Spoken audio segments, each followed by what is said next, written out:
How was your weekend? What'd you do? What did I do? I feel like the weekends are just like running together. I did a lot of bike rides. We hung out at like a park and put a blanket down and had some vodka sodas at the park. Sounds awesome. Just laid low. How is the rescheduling wedding coming? Do you guys have sort of future plans because you had to put it off for this summer, or? We are gonna have our party next summer, and then as far as like us like getting married, I don't know. We might do it sooner. Just like Oh, so I kind of feel like there's an actual thing maybe planned, but we can't talk about it yet. Maybe. maybe. But I'm going to we're gonna have our like wedding with like all of our family and friends next summer. But it's one of those things because you probably saw our buddy Stephen Lee Olson already did the backyard wedding, and you probably feel the same way. You just want to call him your husband. You don't want to wait anymore. I know. Well, it's like, it just sucks when you like have planned like for a full year and then you don't get to do anything. So we'll see. I mean, what that looks like. Yeah, I don't know, but like even if it's just something simple, they'll throw the party. I feel like everybody who was going to get married this year, like so many of my friends have gone to the courthouse and just did it, and then they're going to throw their party later. Yeah, and that's the thing, because you want to have what you were planning for. You want to have that husband, they want to have the wife, you want to have that solidification of the relationship, and then the party can come later, but you want what you were planning for in any sort of way, right? Yeah, we'll have been, engaged for 2.5 years. So you're ready. You're ready. Yeah, that was never, our plan was never to have a super long engagement. So we'll see. Yeah, there might be something in the works. As far as celebrations go, how do you celebrate musically with more songs coming on the charts? You got crossover pop hits doing your thing now. Is there ways that do you FaceTime family in when you have successes like that, or you go have vodkas on a blanket in the park, or what do you do? Totally.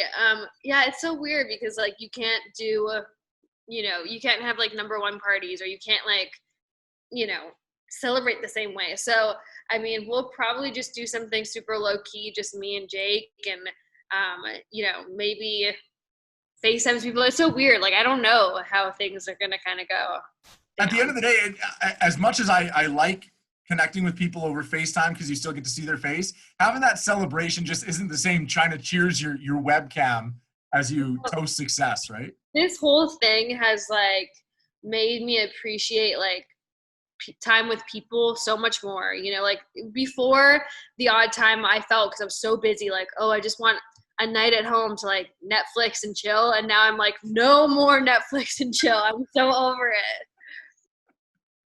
I totally agree. I scroll through Netflix now and I'm like, I don't even want to get into another series because I'm just over it. I can't get into another one. I just want to do anything else. I know. Like when we were like, super, super busy and I was traveling all over, my favorite nights were like coming home, cooking at home, having a glass of wine, watching a documentary.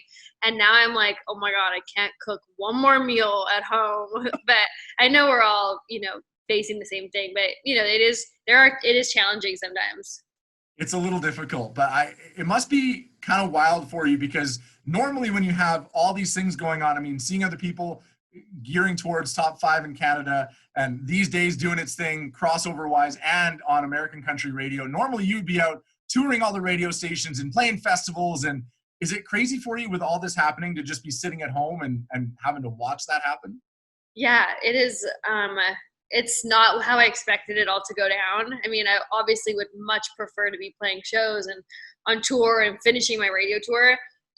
But that's just not what we can do. So we're adjusting. I'm obviously doing a lot of stuff like this. I've done a lot of like shows online. It's not the same. I miss it. I can't wait for things to get back to normal. What is it like for you though, to kind of be promoting 2 songs at the same time?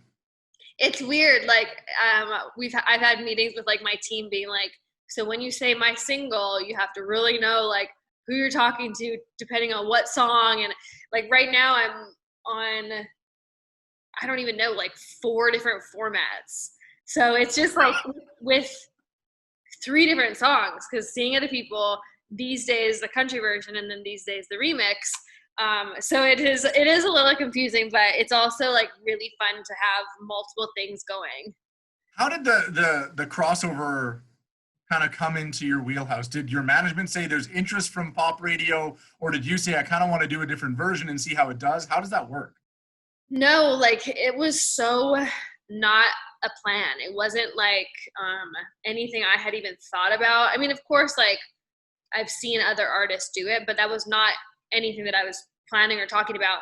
But stations started playing, pop stations, after the song went #1 on country, pop stations started playing the song, just like a handful, like not very many, like under 12. And so my team saw that, and we were working the song at country radio here in the US. And they're like, what about, since they're already playing this at pop radio, we should do like a remix. So they, before I even knew any of this was happening, they were doing the remix. So I just got a remix, and they're like, hey, we think we're going to send this to pop radio. And I'm like, whoa, wait, what? And I was really like worried, because I didn't want, I don't want people to think that I'm a pop artist. I'm not. I'm a country artist. Right. It was just kind of a natural thing that happened. Have you had one of those cool days, though, where you're listening to the radio and you change formats, you change stations in the car, and you heard yourself twice? Well, that's the crappy thing, is I am not in Canada, so I can't hear it there. And then Nashville, the station here, has not, it's played it a few times, but it's like not in like full rotation yet. Right, so, right. And I haven't been driving anywhere, so I, haven't heard it as much as I'd like to hear it.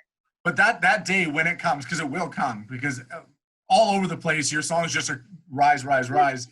When that day comes, that's going to be mind-blowing. When you switch stations, you're on twice with these crazy, incredible songs, different genres, different formats, but it's got to just feel incredible. Yeah, I'm excited for that. I mean, a lot of my girlfriends back home, like in Vancouver or in my hometown, have sent me like videos of it being played. But yeah, when you're actually there driving, not expecting it, I feel like that's when it'll be like a really cool moment for me. Do you remember the first time you ever heard yourself on the radio, where you were, what was going on? I do. I was on a radio tour across Canada, and we had just left a station or something like that, and I didn't know if they were going to add it or not add it, and we turned that station on, obviously, to like listen, and they played it right away. And I just remember, like, it was a song called I Wish I'd Known, my very first single, and it's just like a feeling that you can't even describe. It's really cool. I've heard Maren Morris did this with her latest album. She actually, cut it and then drove around and listened to it in the car. Do you do that at all? Because the experience is different. All the time. I also listen to it like on my crappy iPhone speakers, because that's what people listen to it, or like with your iPhone headphones or in your car. In my car, though, is like my #1 spot, because you can blast it up, put the windows down. It's just, that is where the majority of people probably listen. And yeah, that's how I listen to all my demos, everything. You just have you want to hope people don't catch you, though, because they're like, is she really just bumping her own stuff in her car? Totally. It's like I try to like go outside of myself and like think like, what would somebody else think if they were listening to it? It is such a different experience. The words hit different when you're alone in your car with a song turned up loud, right? Totally. Like sometimes I'll have written something, I'm like, this is the best song, I'll put in my car. I'm like, oh, dang, no, it doesn't like make it. Or the opposite, where I'm like, I don't know, and I'll put it on my car and be like, damn, this feels like this has a good energy. You and I got to talk a little bit last week, and you told us about your stampede injury, and you had a scar. Can you show us where the scar is on your arm? Yeah, so I've had to have surgery. This looks really bad because it looks like I did, So I don't know if you can see it. It's all down here. Oh my gosh. Wait, hold on. Can you so see bad. it? Oh yeah, you can see it. It's like right all here. So I had it stitched up, and then it like got infected because whoever stitched it up in Calgary didn't clean all the glass out. So I had it biopsied because it was horrible. And they found like tons of glass shards in my arm still. And it was like starting to like migrate up my arm. Anyway, so I had to have surgery and like cut it all out and got all the glass out. Yeah, so it's been fun then. It's a memorable 18th birthday that you literally can't forget. Yeah, it is marked on me forever, unfortunately. Are you noticing your adorable dog, Willa? Is she loving all the attention because you guys are home so much? Okay, she was literally, I don't know if you saw me like doing this, but I was reaching down because she was trying to pull my sock off. So she's right here. She, honestly, I'm a little worried like when things go back to normal because she's probably going to have, really bad separation anxiety. So I can't remember if we did this when we were on Instagram Live, but I have a game cooked up and it's Name That Celebrity Dog. Okay. Because your dog has its own Instagram account. Now I have the names of dogs from different TV shows and movies. I'm going to name the dog. You got to name the TV show or movie it attaches to, okay? I'm going to be horrible at this. Okay. Santa's Little Helper.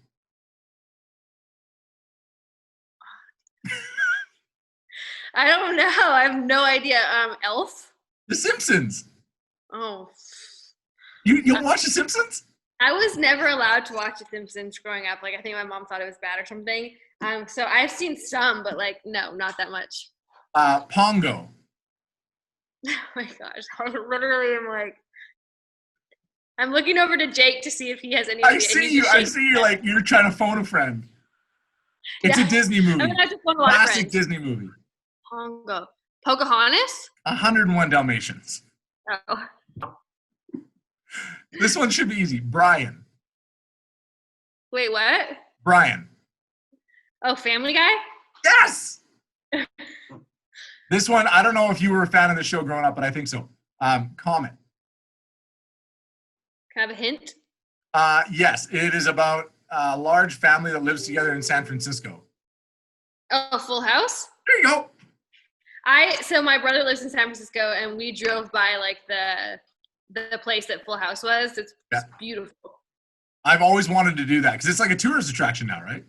Yeah, and like the homes in San Francisco are just like all kind of like that. It's really cool. It's so beautiful. We'll do a couple more because I can feel you getting stressed out by this. Let's go, Max. The Brady Bunch. How the Grinch Stole Christmas. Okay. Close. Real close. Okay, final one. Toto. Oh, Wizard of Oz? Nailed it. Yay! I suck. One more just because it's fun. Baxter. Oh, Baxter. Give me a tiny hint. I'm in a glass case of emotion. Anchorman? I just heard that being yelled from our bedroom. Okay, well, I officially suck at that. I want to get you out of here in this. I saw you doing a photo shoot for a new single over the weekend, as if you don't have enough going on already. Yes, new song. I think it's going to be the first week of August. Don't quote me on that, but I'm pretty sure that's when it comes out. I'm so excited about this one. I think it's, one of my favorites on the record. So yeah, it's coming out right away. It'll be. That's all you can say? Just like your secret upcoming courthouse wedding, that's all you can say? Yes, let me try to think if, okay, the first word of the title is called Easy. Easy, and what inspired it? It's another heartbreak song. Okay. I guess, yeah, I'm just a little sad human. But if things go well here, and I hate saying the word, it's like saying the word shutout in hockey before it happens. But if things go like they're trending with seeing other people, I hope you at least get to have some friends over for a backyard party or something. Absolutely. Well, if, knock on wood, if things go the way we're hoping, that I will definitely be celebrating. What's your go-to cocktail when you're celebrating then? Probably for that, we definitely just crack a bottle of champagne. But my go-tos, which have been basically every night, which is not good, but wine, red wine, or like margarita. Oh yeah. Blended or on the rocks? Spicy margarita. Oh, with jalapeno, I like that. Yes, yeah. Usually, it's usually on the rocks here, but like if I was out, I think I would love blended. I want to thank you for your time. Congratulations on everything going on right now. It's an incredible ride, and you deserve all the success you're getting. And it's so much fun to watch. So thank you so much. I'm really excited and super grateful. Have a great rest of your day, and thanks again. Thanks, man. See you, bud.